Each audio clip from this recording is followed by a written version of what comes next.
This creature is a force more powerful than evil. Its desire is to consume all life on Earth. Ooh, nothing says Christmas like a Dracula movie. Like, don't they have, like, lots of creepy, weird things at Christmas? Like, traditionally? Well, there's Krampus and movies like that, Okay. but this is Dracula. Okay, well...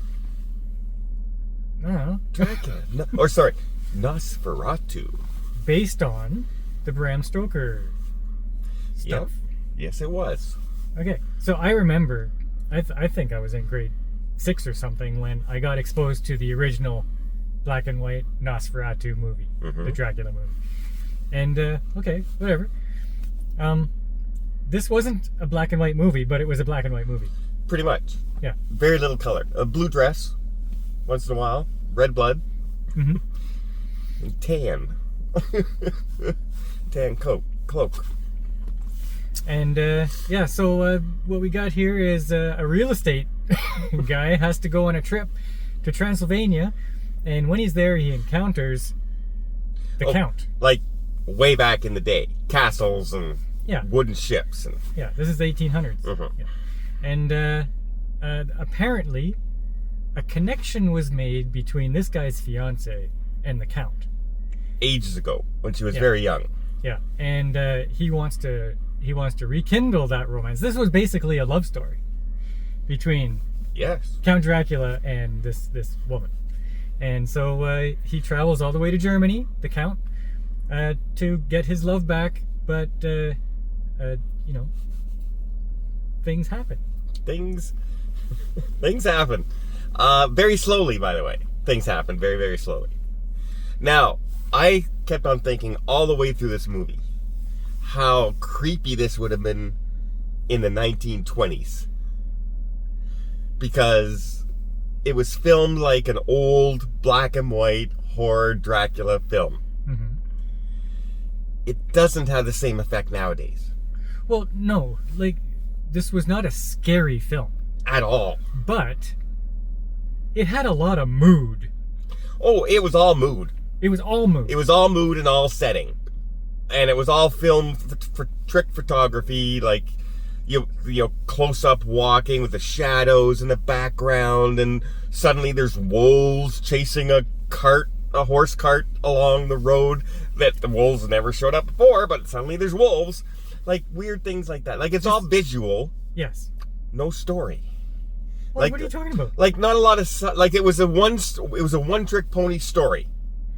Like, you could summarize this entire movie in a paragraph. Okay, but tell me another movie that we watched that is different than what you're just saying. Well, right now. all I'm saying is, it was more about the visuals in this movie than the storytelling of this movie. This was art. Yes. This was an art movie experience, and the mood, and I dug it.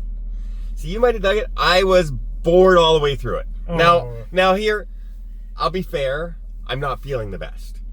That's true. I That is true. am. I am kind of sick. So, I was sitting here but I mean, there was no plot point in this movie that tripped you up. There was nothing unexpected whatsoever. It was just all mood. Yes. And there's got to be something other than just visual mood. It's like a Marvel film that's all these special effects, but really doesn't tell a story. No, I don't know. Like take Dune, for example. Yes. Okay. Nothing tripped you up in Dune. You're watching and you're letting it make you feel a certain way, and you're enjoying the visuals. That's what this was. Except, you know, if you go back to the original Dune movie that we've seen, because Dune was a remake, right?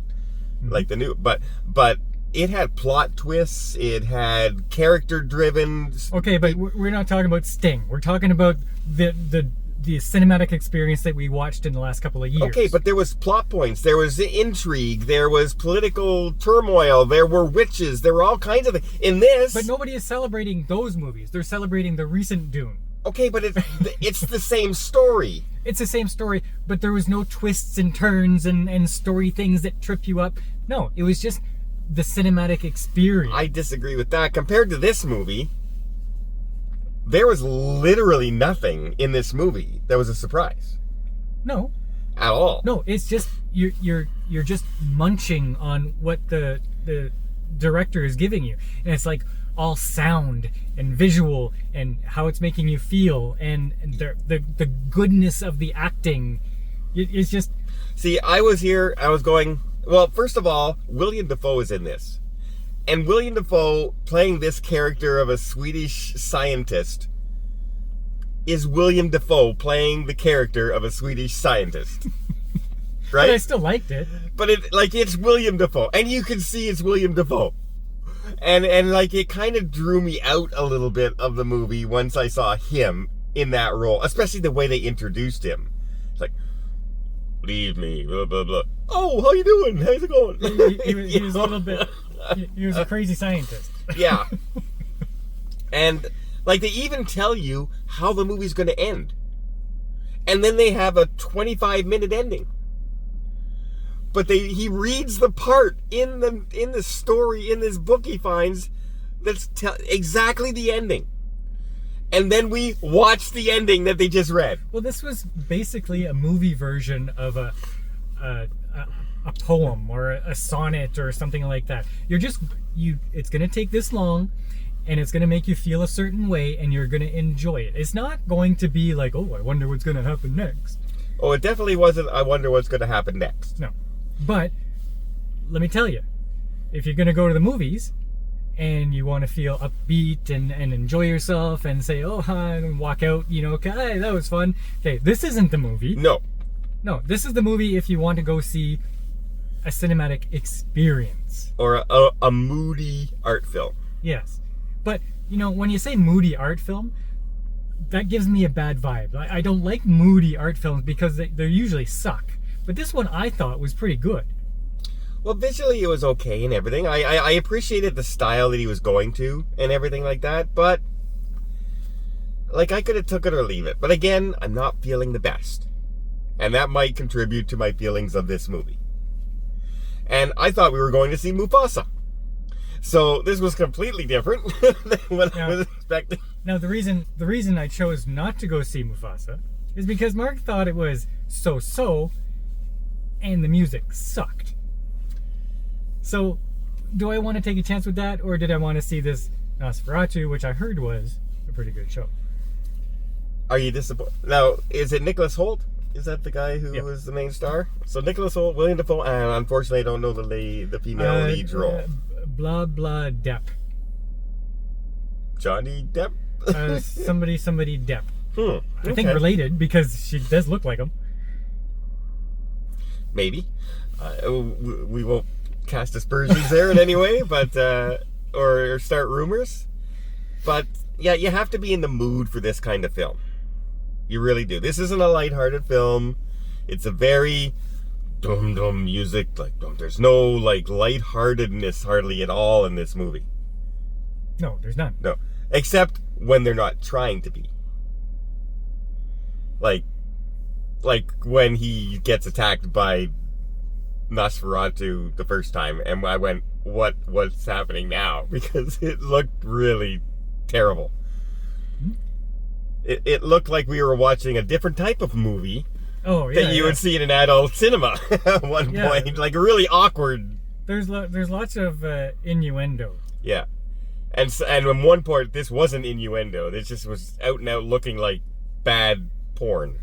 Yeah. So, yeah. But, I don't know. Alright, what would you rate Nosferatu? I'm going to give it a 7.5. Wow, you really liked it way more than... I'm going to give it a 6. It was very artsy, very well shot and everything like that. And the acting was fine. I just... There was nothing in this movie that made me say, oh, okay. Like, there was nothing new. There was nothing different.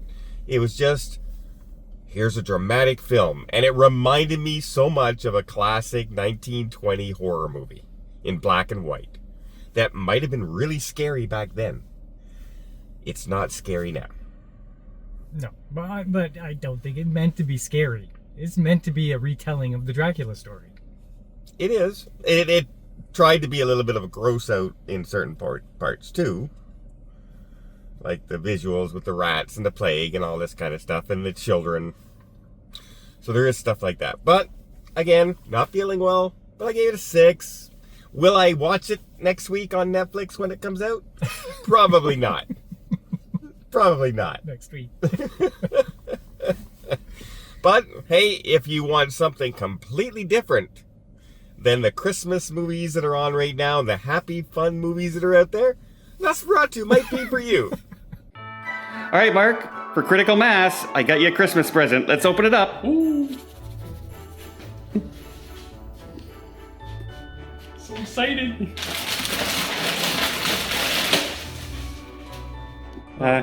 You look disappointed. What's wrong? I got one of those last year.